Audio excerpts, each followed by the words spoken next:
Ushuhuda huu ni sehemu ya 6 katika mfululizo wa 13. Mpendwa, baba anapohisi kifo chake kinakaribia, anaanza kufanya mapenzi yake, anaanza kuwagaia watoto wake mali zake. Mtu anapoangalia kwa makini, kati ya watu waliozuia familia zao, kuna hata wachawi ambao tayari wamekufa. Waliposema laana dhidi ya familia yako, ilikuwa ni wosia walikuwa wakifanya. Tunapozungumza sasa, tayari wamekufa. Ndio hivi leo tunaziona familia ambazo ndani yake kuna mambo yanadumu kwa sababu kuna wosia ambao wachawi walishaweka. Lakini Mungu wetu pia amefanya mapenzi kwa ajili yetu. Anasema katika Yeremia 29 na mstari ule wa 11, maana najua mawazo ninayowaza kwa ajili yenu, asema Bwana, mawazo ya kuwafanikisha wala si ya kuwadhuru, ni ya kuwapa ninyi tumaini katika siku zijazo. Hayo ni mapenzi ya Mungu, wapendwa, na kwa kifo cha Bwana wetu Yesu Kristo msalabani yatatekelezwa mara moja. Biblia inasema katika Wakolosai 2:14, akiisha kuibatilisha ile sheria iliyoandikwa ilikuwa na uadui kwetu na iliyotupinga. Sasa kwa kuwa mapenzi ya wachawi yamefutwa, tunaenda kuvua samaki, lakini lazima tupate kile wachawi walikuibia. Ninyi mliokata tamaa, fahamuni kuwa ninawaletea ujumbe wa kuwatia moyo. Unapotafuta kitu kwa muda mrefu na kufanya juhudi zako zote kukipata, lakini haufanikiwi, kukata tamaa huingia. Na mara mtu anapokata tamaa, mashaka huingia. Mtu wakati mwingine usikia watu wakijisikitikia na kusema, nilijua tu kuongozana na watu wengine ni kile kinachotokea katika maisha ya wengi. Lakini ninyi msife moyo, bado haijakwisha kwenu, kwa sababu liko tumaini kwa yoyote aliye hai kati ya walio hai. Baada ya kugairi mapenzi ya wachawi, sasa tunaenda kuvua samaki. Lakini tutakamata baraka zetu zote ambazo wachawi wameiba na kuzificha katika ulimwengu wa giza. Kwa imani tutawaponya. Siku moja nikiwa naomba, Bwana alinionyesha maono ya Misri ya kale. Na nilipokuwa nikitazama, nikaona watu wengi wakifanya kazi, na neno la Mungu liliniambia, je, huko wanafanya kazi kwa bidii lakini si kwa faida yao wenyewe? Vivyo ndivyo inavyotokea katika maisha ya watoto wengi wa Mungu. Wanafanya kazi kwa bidii lakini hawanufaiki na kazi yao.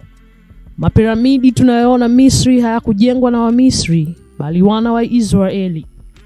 Walikuwa wakifanya kazi si kwa ajili ya maslahi yao wenyewe, bali yale ya Wamisri. Na ndivyo inavyotokea leo katika maisha ya watoto wengi wa Mungu.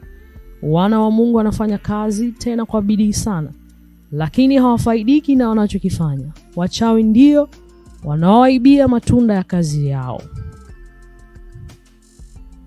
Swali ninalokuuliza ni hili: nani ameketi juu yako? Nani ameketi juu ya maisha yako? Vyote ulivyo navyo, kazi unayoifanya na unachokipata ni chembe za kile unachopaswa kuwa nacho kwa kawaida, maana hapo wachawi wanatawala maisha yako bila wewe kujua.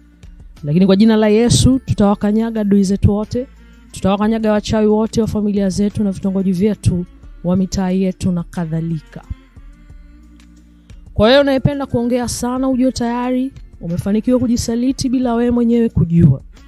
Lazima mtu ajifunze busara, usiseme chochote kwa kila mtu, bali wewe ambaye unaongea sana, kuwa mwangalifu. Hata watu wa kidunia husema kuzungumza sana kunaweza kuua. Baadhi ya ishara za uchawi katika maisha ya watoto wadogo. Tutazungumza baadhi ya ishara ambazo zitatuwezesha kugundua uchawi katika maisha ya watoto wadogo, ikiwa watoto hao wanatumiwa bila kujua. Ishara hizi ni zifuatazo. Mtoto anakuwa amechanganyikiwa na anakuwa na upungufu wa kumbukumbu. Kusahau kwa urahisi. Unamwambia kitu, baada ya dakika chache unamuuliza kile ulichosema hivi karibuni na hakumbuki tena. Amesahau kila kitu. Mfano, unamwomba mtoto akuletee kikombe, badala ya kikombe analeta kisu. Mtoto amekosa akili. Anapigana kila mara, ni muasi, mgomvi. Wazazi wenyewe wana sehemu kubwa ndani yake kupitia matusi wanayotupia watoto.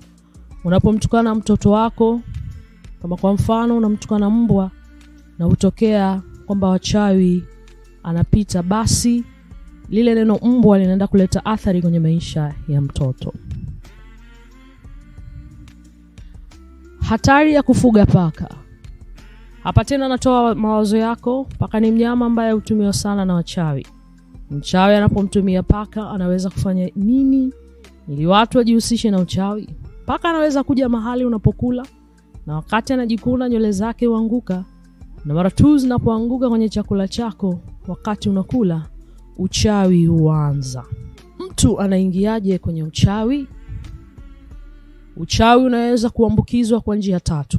Kwanza, kupitia mkataba ambao unajiandikisha wewe mwenyewe. Kwa mfano, una tatizo ambalo liko juu yako, na badala ya kumwamini Yesu, unaenda kumuona mchawi au mganga ambaye anakupa uchawi.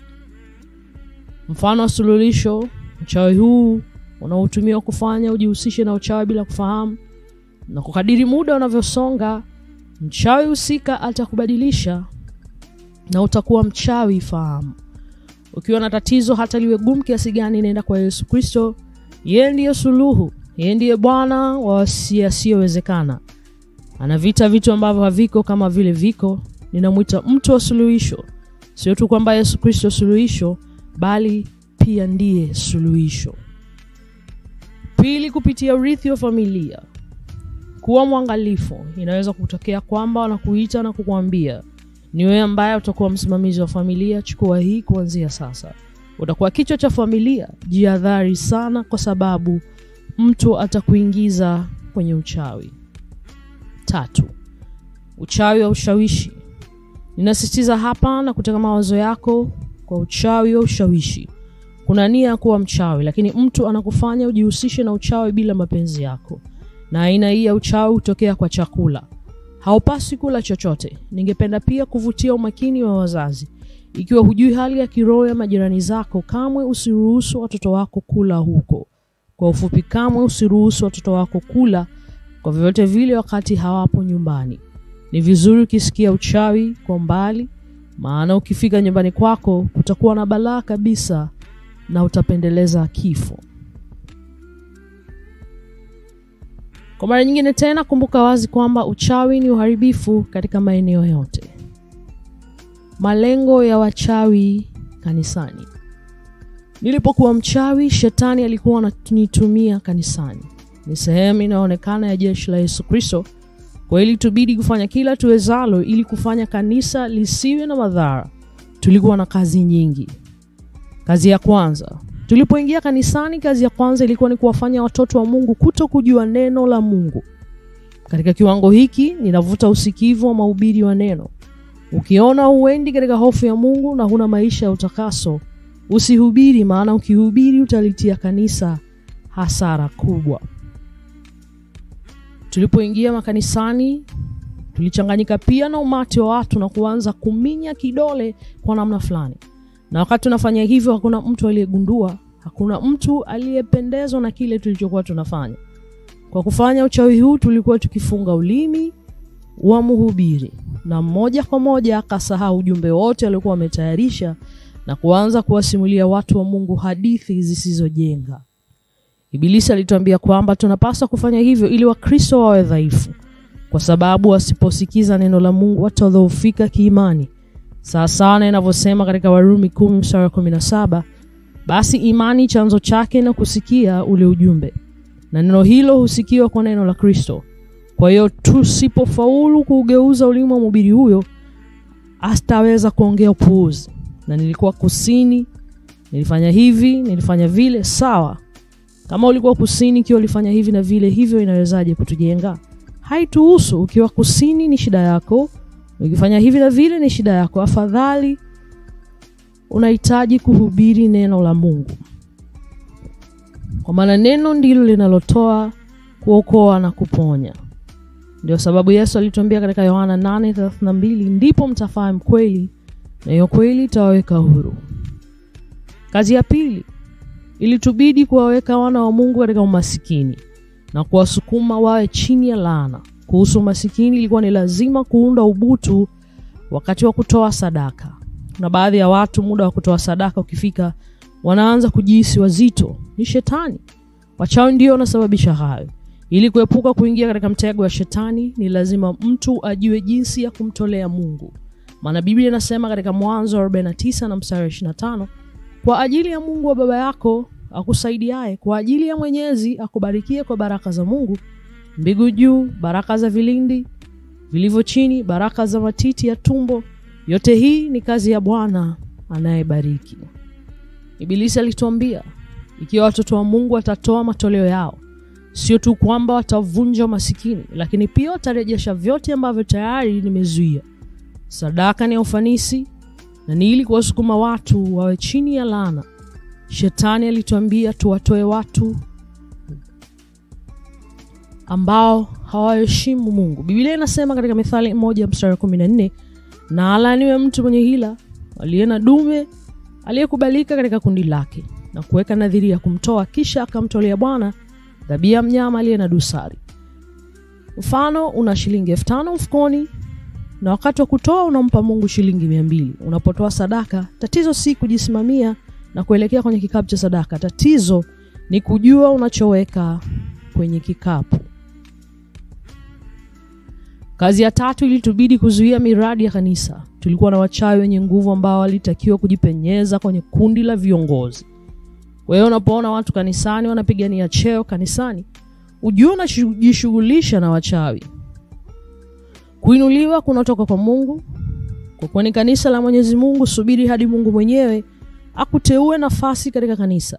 Lakini ukiona watu wanapigania nafasi ya juu ya uongozi, ujue unajishughulisha na wachawi. Mawakala hawa wa shetani mara wanaposhikilia nafasi za uongozi kimkakati, wanaruhusiwa kushiriki katika mikutano yote muhimu ambayo mtu anajadili miradi yote ya kanisa. Na usiku waliungana nasi ili kutupa ripoti ya kila kitu ambacho kimepangwa kama miradi, na kutoka kwa hiyo tungetuma pipo kusukuma watu wasitoe. Kwa sababu kanisa ili kufanya kazi inahitaji pesa, ndio tulivyokuwa tunafanya. Tulizuia watu kutoa, na kwa sababu hiyo miradi yote ilikuwa inashindwa. Namna ya kuwatambua wachawi kanisani. Kuwatambua wachawi makanisani, unachotakiwa kufanya ni kuangalia kesi za watu wasiotulia. Ukiwafahamu watu wa namna hiyo, ujue unashughulika na wachawi. Tulipofika makanisani, mnajua kwamba kabla ibada mtu huanza na maombezi, na kuna moto mkali wakati wa maombezi. Hatukuweza kuingia na miungu. Kwa hiyo tulikuwa tukiwaacha nje na kukaa kanisani. Na wakati fulani tungetoka kuchukua miungu na kuanza kufanya kazi kanisani. Ukiona watu wanapenda kutoka na kuingia kanisani bila sababu za msingi, ujue unashughulika na wachawi. Basi tulifanya nini tena? Ikiwa mtu wa Mungu aliyehubiri alikuwa na nguvu, ikiwa anatembea katika hofu ya Mungu, tusingeweza kuufunga ulimi wake. Kwa kuwa haikuwezekana kuufunga ulimi wake, tungeweza kutuma roho za kusinzia kwenye umati. Ndio maana unaona watu wengine wanaanza kusinzia wakati wa mahubiri. Au tungeanza kuwadunga watoto sindano za ajabu. Ndio maana unaona watoto wanalia kwa vyote vile kwenye ukumbi. Yote hayo ni kuleta usumbufu. Na kunapokuwa na onyo, watu hawawezi kusikiza neno linalohubiriwa. Ndio tulivyokuwa tukifanya makanisani, na ndivyo wachawi wanavyoendelea kufanya makanisani siku hizi. Watu hawawezi kusikiliza neno linalohubiriwa. Ndivyo tulivyokuwa tukifanya makanisani, na ndivyo wachawi wanavyoendelea kufanya siku hizi. Wachawi wanaoanguka usiku. Inatokea mara nyingi sana kwamba mchawi huanguka, na mchawi anapoanguka, hii inamaanisha tu kwamba damu aliyotumia kama kuni haikutosha. Jambo kama hilo linapotokea, watu huja kwa wingi na kuanza kumpiga. Mtu akimpiga haoni maumivu. Anachokifanya unapompiga ni nyuso za kuchekesha. Anafanya hivyo ili tu muone huruma na kumwacha aende zake. Nikikuuliza ni kiboko gani ambacho mtu anaweza kumpiga mchawi ili asikie maumivu, na hakika wengi wangeniambia lazima tutumie fagio. Fungua macho yako mpenzi. Mchawi mwenyewe ili kuruka upanda juu ya fagio, na unaamini kwamba kwa kumpiga fagio yeye hujisikia kitu. Kuna aina mbili za mijeledi ambayo inatumiwa kumpiga mchawi. Inaweza kumfanya ahisi maumivu maradufu kimwili na kiroho.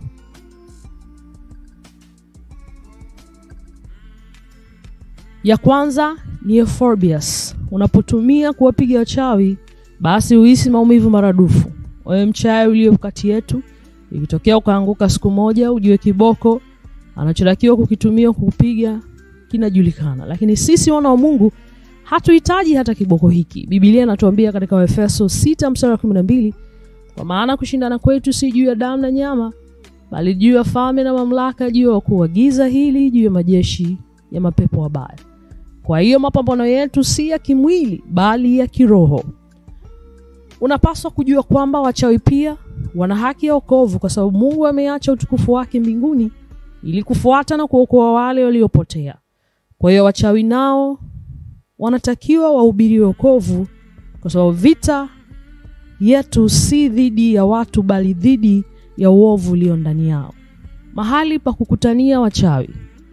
Nilipokuwa mchawi nilipandishwa cheo sana, hivi kwamba nilipata kibali cha kushiriki katika mikutano yote ya wachawi wote wa Afrika. Tulitumia kukutana wapi? Unapochukua ramani ya Afrika, unaona kwamba Afrika ni bara ambalo ina jangwa kubwa mbili.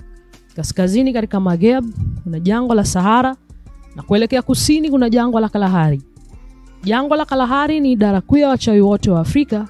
Wakati tunakwenda huko, kulikuwa na pepo wa cheo cha juu aliyeitwa Hindu Sankara, ambaye alikuwa na jukumu la kuchukua ripoti za mikutano yote ili kuzipeleka kwa Lucifer. Shirika la wachawi. Katika nafasi ya kwanza tunao maraisi na malkia wanaotoa maagizo katika uchawi. Wanakaa kwenye viti vilivyotengenezwa kwa mifupa ya binadamu. Mtu anapokula hutumia mifupa iliyobaki kutengeneza viti ambavyo maraisi na malkia wanapaswa kukalia. Katika nafasi ya pili tunayo wachawi wakuu. Naomba unisikilize jambo hili kwa makini. Wachawi wakuu ni chifu wa wachawi wa kitongoji. Katika mtaa wote ule kuna mkuu wa wachawi wa kitongoji, na hata jirani yako kuna chifu wa wachawi wote wa jirani. Kwa hiyo ni yeye ambaye mtu humuita mchawi mkuu, na ndiye mwenye haki ya kwenda kwenye idara ili kupitisha ripoti ya jirani yoyote yule. Na chifu wa kitongoji hafanyi kazi peke yake, anafanya kazi na mkuu wa barabara. Na mkuu wa barabara katika avenue ya kila mtaa kuna mkuu wa mtaa na wachawi wote wa mtaa ule. Dhamira ya mkuu wa mtaa ni kukusanya habari kwenye mtaa. Hii ndivyo wanavyoendelea. Wanapita mahali pako, wanakusalimu vizuri na hata kuzungumza nao. Kwa hiyo unapokuwa naye unaanza kumpa habari zote kuhusu familia yako. Wewe mwenyewe unamwambia, kwa mfano, mmoja ameshalipa mahari ya binti yangu fulani. Wake zake walisema watakuja kwa wakati fulani kulipa mahari. Mtoto wangu fulani na fulani atafanya uchunguzi wa serikali mwaka huu. Unapotoa habari hizi zote, unajua hali ya kiroho ya mtu unayezungumza naye. Unajua angalau sababu iliyomfanya aje kukutembelea. Wewe ndiye ulempa taarifa zako. Na kwa upande wake atatoa taarifa kwa chifu wa kitongoji. Atamwambia, kwa mfano, kwenye mtaa wangu kuna hili na tatizo hili, na katika nyumba hiyo kuna shida hii. Je, umewahi kuona baadhi ya familia licha ya kwamba mahari imeshatolewa na siku ya mahari kupangwa, na wake wanaenda na hawarudi tena kama ilivyotarajiwa? Jua kwa wachawi ndio chanzo cha hilo. Chifu wa kitongoji huchukua ripoti zote ambazo wakuu wa mtaa walimpa na kuzipeleka kwa idara usiku. Kwa hiyo wanatumia taarifa zote mlizowapa ninyi wenyewe kufungia miradi yenu. Ndoa ikionekana wataifunga. Wanachukua uchawi wa familia na kumkabidhi kazi hiyo. Na wachawi wanapofanya hivyo, umkabidhi mchawi wa familia yako kazi ya kuzuia ndoa yako, uzazi wako, kazi yako, afya yako, biashara yako. Utagundua kuwa unafanya kazi nyingi lakini upati chochote, wakati wachawi ambao hawafanyi kazi wanafaidika na kazi yako. Je, Biblia ikusema kwamba mfanyakazi anastahili ujira wake? Na tunapofanya kazi tunapaswa kufaidika nayo. Ninaweza kukuhakikishia kwamba ikiwa unaishi maisha ya maombi ya kudumu, wachawi hawataweza tena kucheza na baraka zako. Na wanapofanya hivyo kwa jirani, wanazuia mambo mengi kutokana na mambo yaliyozuiliwa. Wanaweka sheria zitakazosimamia eneo hilo. Ndio maana utaona katika baadhi ya maeneo watu hawaoi kwa kawaida. Unaweza pia kugundua wakati mwingine inatokea watu wanaishi jirani na mambo hayaendi sawa. Lakini mara tu anapobadilisha mtaa, mambo ambayo hayakwenda sawa katika mtaa wa zamani huanza kwenda vizuri, kwa sababu kuna sheria ambazo haziendi vizuri. Wachawi tayari wameanzisha jirani. Lakini sisi tulio wana wa Mungu hatutahama, maana wachawi wameweka sheria. Afadhali tuombe na sheria zao zitafutwa kwa jina la Yesu. Tukiendelea na somo la wachawi wakuu, tulipata kwenda katika ulimwengu wa giza. Tulitumia filimbi ya wito, na tulipopiga filimbi, wachawi wote waliopoteza fahamu walikuja kuungana nasi. Kisha tukawageuza farasi na kuwatumia kama njia ya usafiri kwenda kwenye ulimwengu wa giza. Ndio maana baadhi ya watu huamka wakiwa na maumivu kwenye uti wa mgongo au mgongoni, kwa sababu nyakati za usiku kuna watu waliwatumia kama chombo cha usafiri. Hivyo ndivyo tulivyokuwa tukifanya. Kwa mfano, tulipoandaa tafrija ili kujifurahisha na kuburudika katika ulimwengu huu, tulikuwa tunachukua kichwa ama vichwa vya watu, na vichwa hivi vikawa mpira wetu. Ndio maana kuna watu wanaamka na maumivu ya kichwa. Tena wakati wa sherehe zetu tuliimba na kucheza ngoma, na matumbo ya wachawi waliopoteza fahamu ndio tulikuwa tukitumia kama ngoma. Pia tulichukua miguu ya watu na kuitumia kama gitaa. Ndio maana utaona baadhi ya watu wana majeraha yasiyopona. Pia utaona baadhi ya watu wenye matatizo ama maumivu kwenye miguu. Ni kwa sababu ya kweli kwamba mtu alitumia miguu yake usiku kama gitaa. Tunaweza pia kuchukua mtu na kulala naye, na wakati huo mtu huyo atajiona katika ndoto naye akifanya ngono. Unafikiri ilikuwa ndoto kweli? Hapana mpendwa, sio ndoto. Jambo kama hilo likikupata, jua kwamba wachawi wanahusika nalo. Pamoja na watu wengine, tukila nyama za binadamu, unapojiona katika ndoto unakula, unafikiri kuwa ni kawaida, unafikiri ni ndoto. Hapana. Ningependa kukuambia ni kweli na ni kazi ya wachawi. Neema na iwe nanyi nyote mlio na Yesu Kristo Bwana. Nishukuru kwa kufuatilia ushuhuda huu wa Jonas Lukontumpala sehemu ya 6, na nikushauri uendelee kufuatilia sehemu zinazofuata, na uendelee kufuatilia shuhuda katika